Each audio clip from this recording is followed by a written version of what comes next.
They have made thralls of soldiers and civilians both.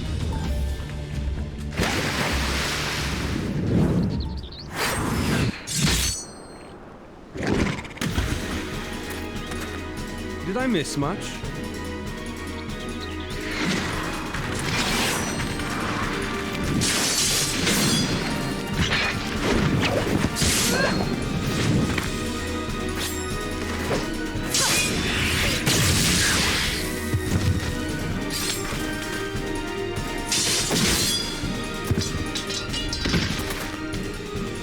So that is how you fight in the Far East. Mental note, pick no quarrel with Domans. But seriously, if I am to keep up, I must needs forsake elegance for efficiency.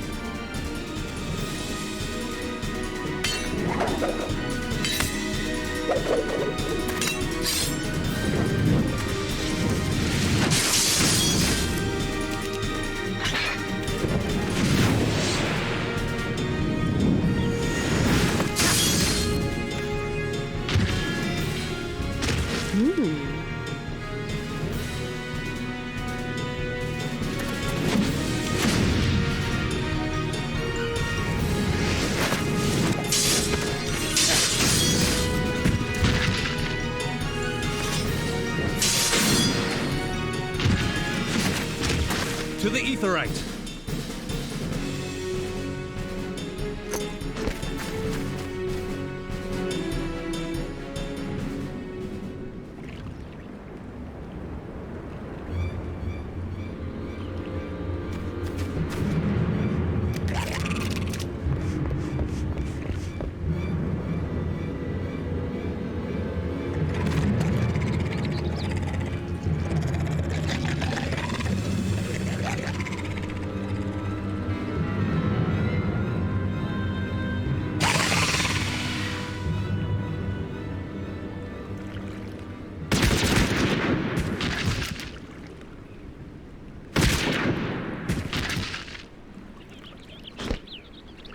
You'll forgive me my lateness.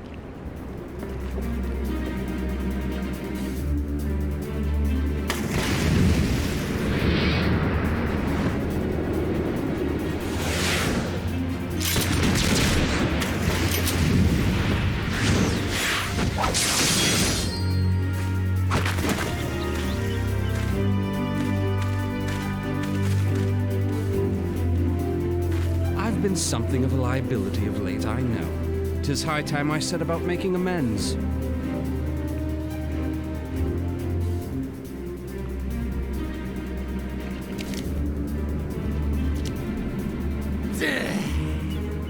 Long have you shriveled swordwalkers, tormented our kind. But no more! Your time is at an end! You shall perish with salt in your wounds and sea in your lungs.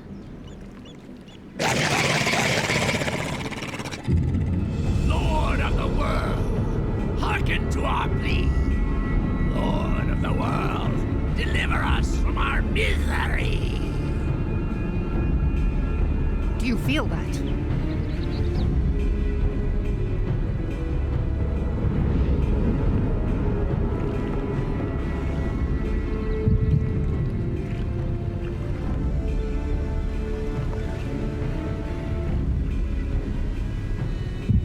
I know this sensation. It's the echo. What?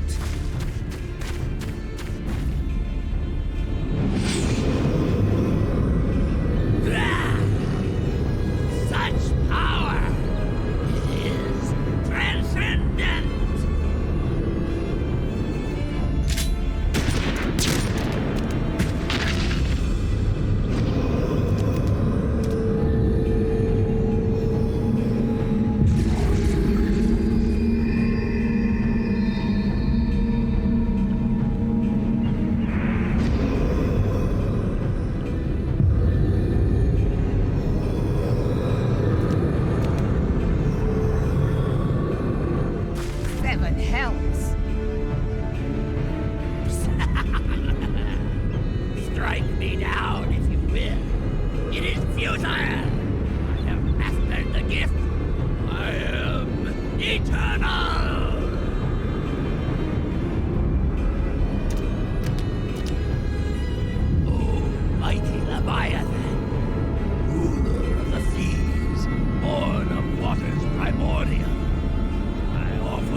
deliverance. I beseech you, come forth!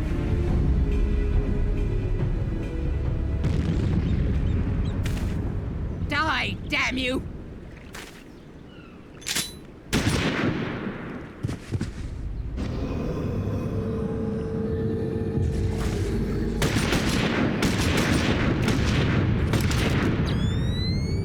Foolish shorewalker! You cannot kill that which is eternal!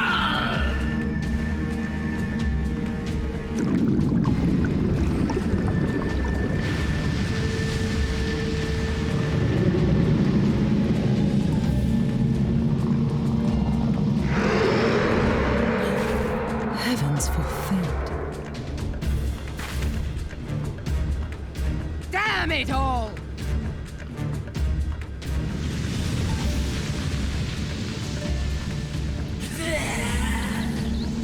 My being, ebb the way. It should by right be infinite.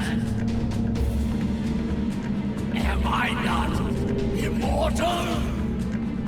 Curse you, emissary! You promised me everlasting.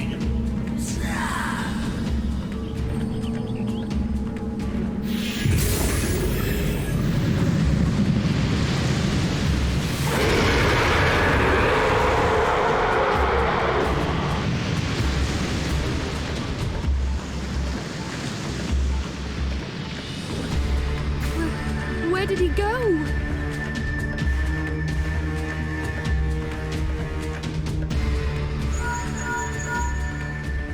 What say you? Nary a single ship? Hells take that sea demon! Gather the survivors and get to shore. Leave the wrecks for the pirates.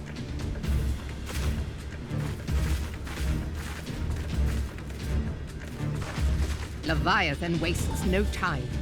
The diversionary squadron is lost.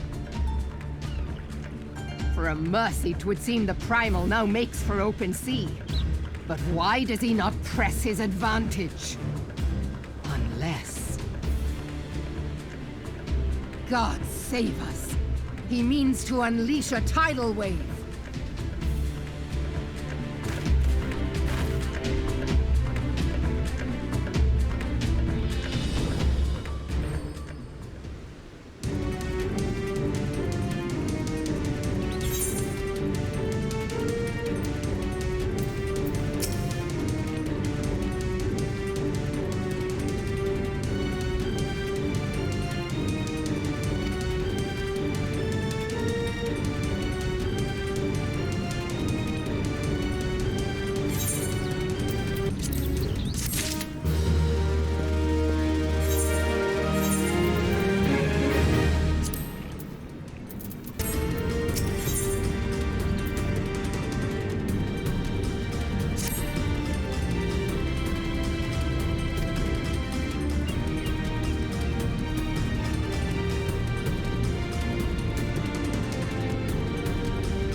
There used to be a hamlet beyond South Tidegate in western Lanosha. Hearthstone, 'twas called. Some years prior to the Maelstrom's founding, Leviathan rose from the briny depths and set about unleashing watery hell upon us. On that occasion, the company of heroes put him down before he could do too much damage. But when the bastard came next, this time in the wake of the calamity, we were not so fortunate. Weary of ravaging our shoreline, he summoned a tidal wave which fair leveled Hearthstone and washed the soil away for good measure. The area was subsequently occupied by the Sahagin. Aye, The thrice-damned creatures transformed it into a spawning ground for their brood. Given the quantity of crystals stolen to feed him and his legion of thralls, we can be fairly sure that Leviathan is stronger now than in his previous incarnations. If that sea demon is left to wreak havoc, what befell Hearthstone may well befall a larger settlement, even Limsa. That cannot happen. The Primal must be stopped. That was ever our objective, Admiral. But how are we to achieve it? The sea is Leviathan's uncontested domain. The ships of the 3rd Squadron could not close to within 100 yards of the Primal, nor could their cannons pierce his defenses.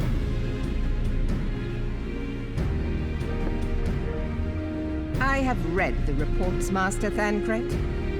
Our warships may as well have been bloody pleasure barges for all the good they did. 7 hells! Is there no way that we might strike back? The company of heroes defeated Leviathan, having first lured him into an inlet, but we must needs contend with him upon the open sea. It will avail us little to consult past experience.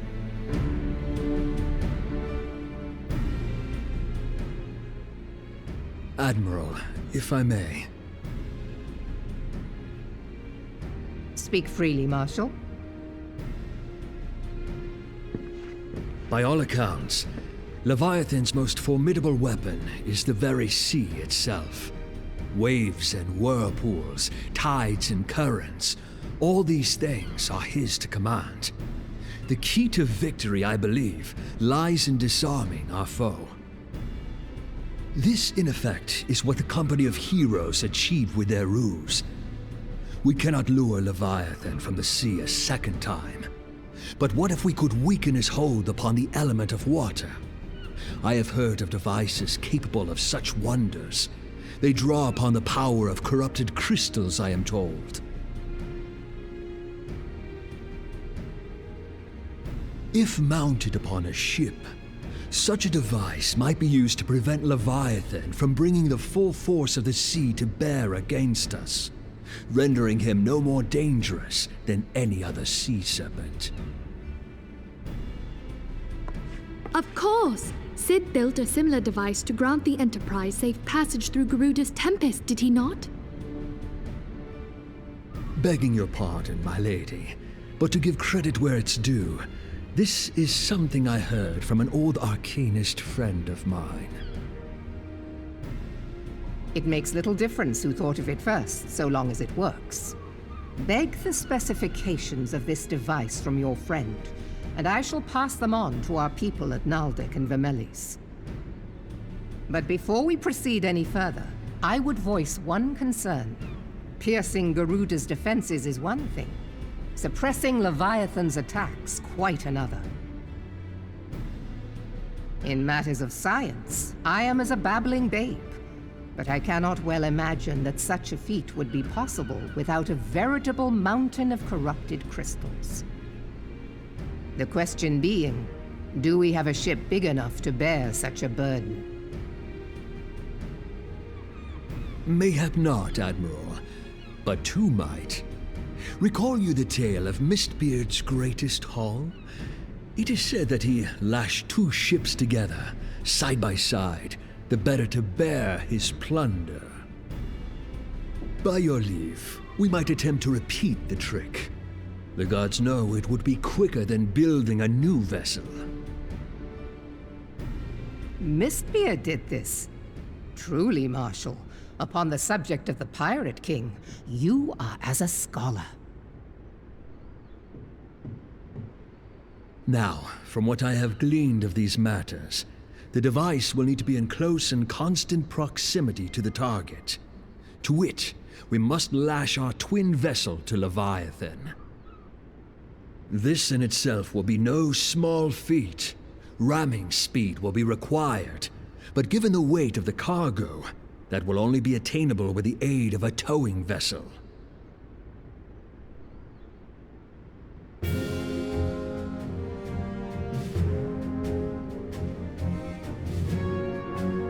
Suffice it to say, the task of piloting said vessel will entail considerable danger, and I would not ask it of another.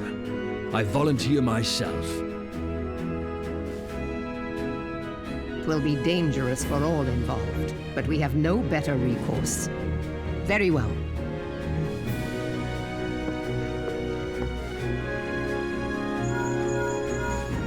Commodore, assemble the remnants of the fleet at Morabee Bay. Give priority to our soundest vessels. The repairs can wait.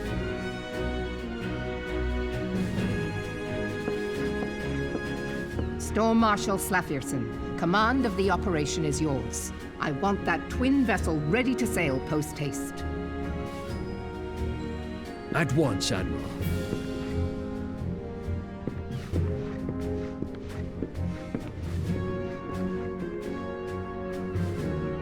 And then there is the small matter of slaying the beast. The fate of Limsa Lominsa rests upon your shoulders once again. Go well, Warrior of Light.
We Lominsans are sworn to strive, till sea swallows all.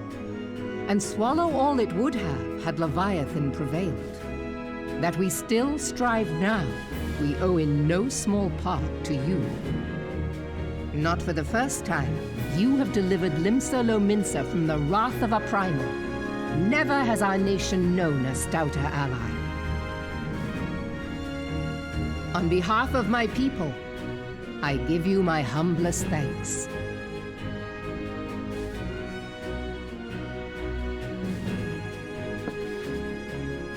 'Tis meet that I give thanks to old Mistbeard, too, for his fine solution.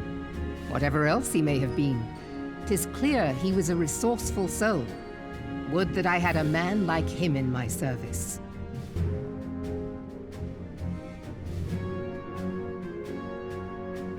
Before I set foot in these lands, I had no inkling that the people of Eorzea contended with such mighty foes. Suffice it to say, their existence came as something of a shock, as did the idea that they could be defeated. This experience has served to remind me of the vastness of the world and the boundless potential of man. Though I am but a refugee in this realm, I would fain be of use to you in your fight. Know that I am tutored in one of the foremost combat arts of the Far East. It may seem outlandish to the Eorzean eye, but should any of your people care to learn, I would be pleased to initiate them. And I will see to it that they are grateful. I have no doubt that your knowledge and skills will serve us well. Besides, your art is not so outlandish as you think. Would you not agree, Master Thancred? Naught escapes your searching eye, Admiral. Few are privy to this information, but Limsa Lominsa is home to a certain secret fraternity. Its members are trained in a form of combat not unlike your own. By my judgment, it should not be beyond such individuals to adapt to the techniques I witnessed you employing with such admirable deftness. I am heartened to hear this. I too noted a kinship between your style and mine own, though it seemed to me that you fought differently in the beginning. I suppose I did. What can I say? I'm a man of many talents. Though you may labor to believe it, Thancred was once something of a scoundrel who fraternized with the criminal class in these parts. Yestola! You jest, of course. But for a chance encounter with Alphino's grandsire, he might never have left Limsa Lominsa, or received an education in Sharlian, or taken up his post in Uldar, which is where he trained in the blade, lest you wonder.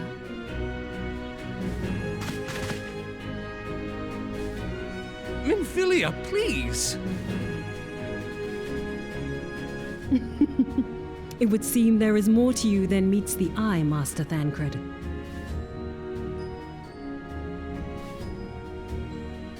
Lady Yugiri, I am told that you and yours came to Eorzea seeking permanent resettlement, and that many domins have since been engaged as frontier hands at Revenant's Toll.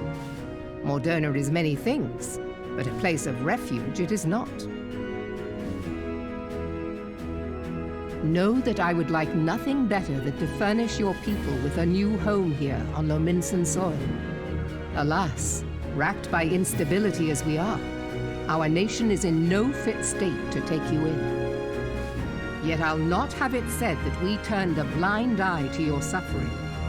Until such time as we can do more, I pledge to send provisions. We are in your debt, Admiral. I realize that it scarce qualifies as repayment, but if it please you, I shall set about sharing my martial knowledge with your people at once.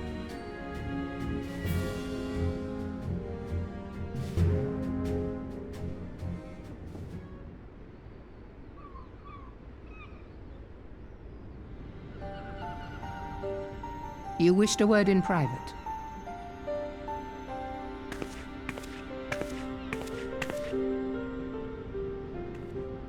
The better not to spoil the festive mood.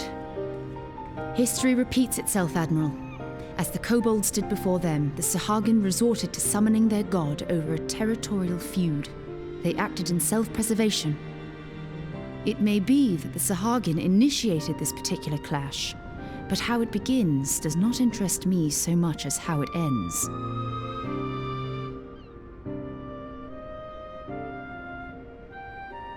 I have not forgotten our conversation, Y'shtola. I am aware that man bears part of the blame for the Primal's existence. Nor am I ignorant of the Sahagin's reason for acting. They sought to secure a place to breed and multiply that their kind might survive. Self-preservation, as you say. But we have as much right to live and thrive as they. If our own survival is threatened, are we to lay down our arms and welcome oblivion? Nay. And so you kill, that you might live. Yet if living is a right, then that right belongs to all peoples, be they men or beastmen.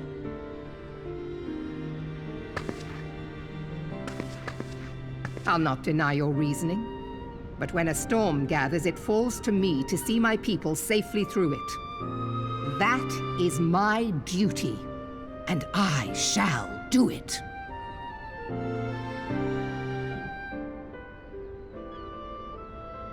As must we all, Admiral. Stay the course, then, but know that it will lead to no good end.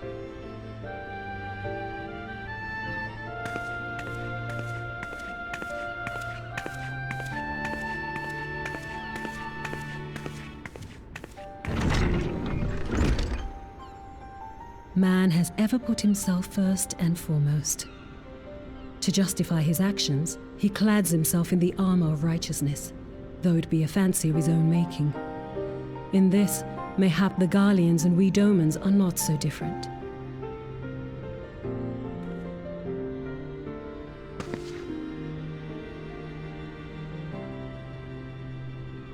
Eorzea has become as a raging sea.